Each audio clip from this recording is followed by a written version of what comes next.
Factor completely. If a polynomial is prime, state this. We have the polynomial negative 6m to the third power minus 9m squared minus 3m. The very first step is always to look for a common factor. If I look through here, I can see that 3m is a common factor, and since every term is negative, I'm going to factor out a negative 3m.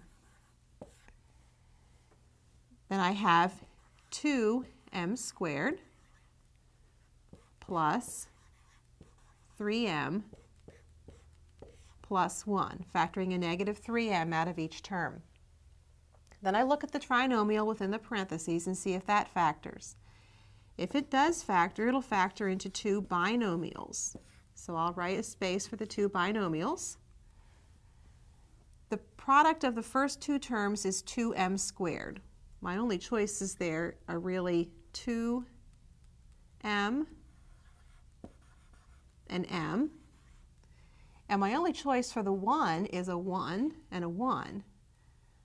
So I didn't really have much choice. Let's see if this works. 2m times m is 2m squared.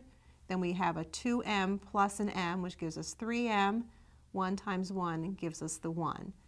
So this is the factorization of the trinomial, and the factorization of our original polynomial is negative 3m times 2m plus 1 times m plus 1.